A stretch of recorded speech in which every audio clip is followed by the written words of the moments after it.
This is a binge alcoholic. Now, on intake, he didn't indicate that he had a closed head injury.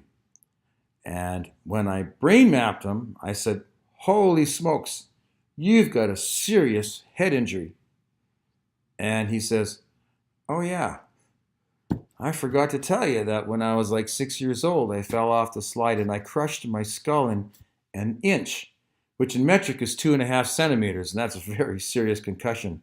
In fact, in his small town where he grew up, they had just got an air vac program for medical emergencies, and he was one of the first guys to get air vac'd out of that town to a major hospital in Edmonton here where they could do surgery on his brain. But it's typical with thalamocortical disconnects. They don't reason well, they don't make good decisions, they don't process information well.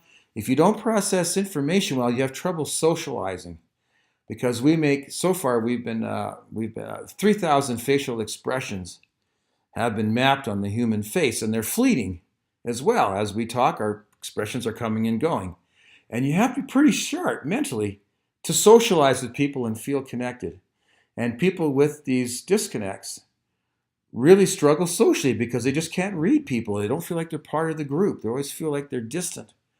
And as a result of that, they often start becoming kind of reclusive.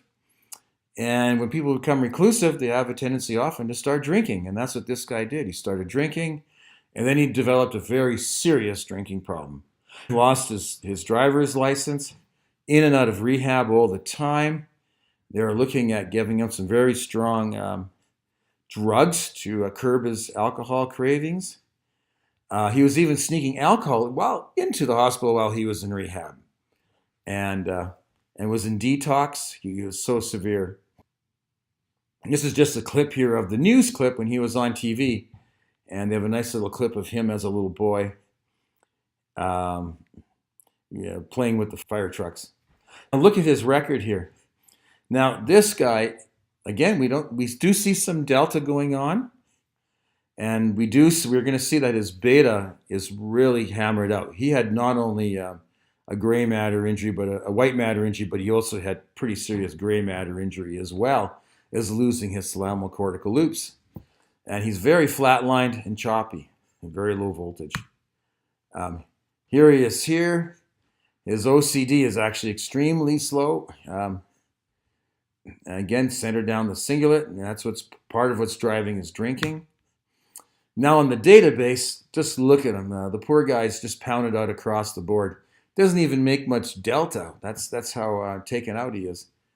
And his transmission has been knocked out in both directions. That's why we don't see pink in this case. So he's slow both ways on his delta phase.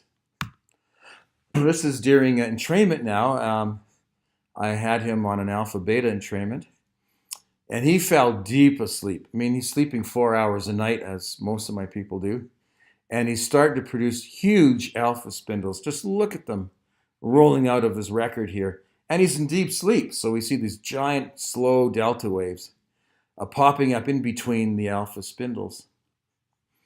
And he slept so soundly, he continued to sleep for 30 minutes after the entrainment had shut itself off. And you can see he's still making delta waves and alpha spindles ongoing at 15 minutes mark after the entrainment had ended. And here we are now looking at him at the 4 volts, and we can see that his brain activity is normalizing a fair bit now. Here he is with respect to the database, and he's actually running fast, which is so surprising after such a serious head injury that the brain would kick in and run fast. A little bit, it's pretty well located in a quite nice area. It's mostly parietal. The frontal cingulate is not in. We see some central and parietal central stuff, but pretty good. Still a little in the blue for cortical issues, which we would expect. But let's take him back here and look at that. Okay, so here's his phase now. It's improved tremendously. He slept, as we mentioned, 30 minutes after the entrainment had ended.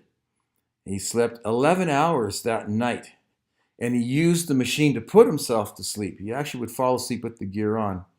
And he continued sleeping well.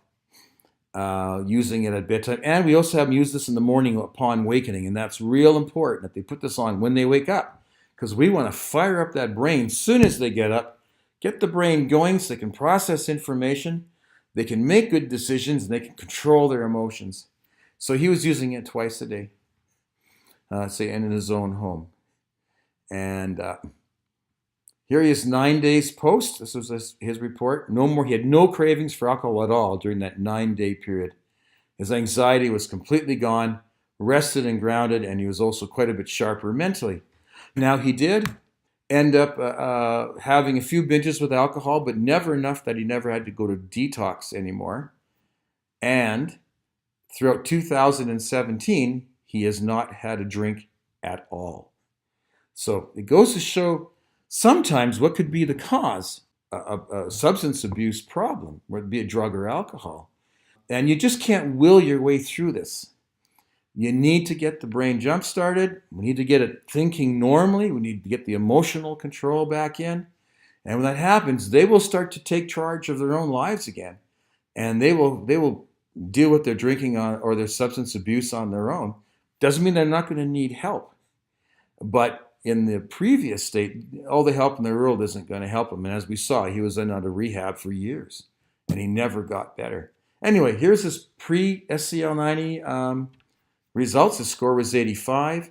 Loss of sexual interest was the highest one there. Feeling low in energy, poor appetite, blocked in getting things done, feeling blue, feeling lonely, no interest in things, difficulty making decisions, hopeless about the future, trouble concentrating, and so on. And post-entrainment, 9 days later, you notice his handwriting changed a great deal. He's now just light check marks, and his score fell to a 10. So dramatic improvements very, very quickly and very, very, say, cost-effective using David Delight's system for Mind Alive.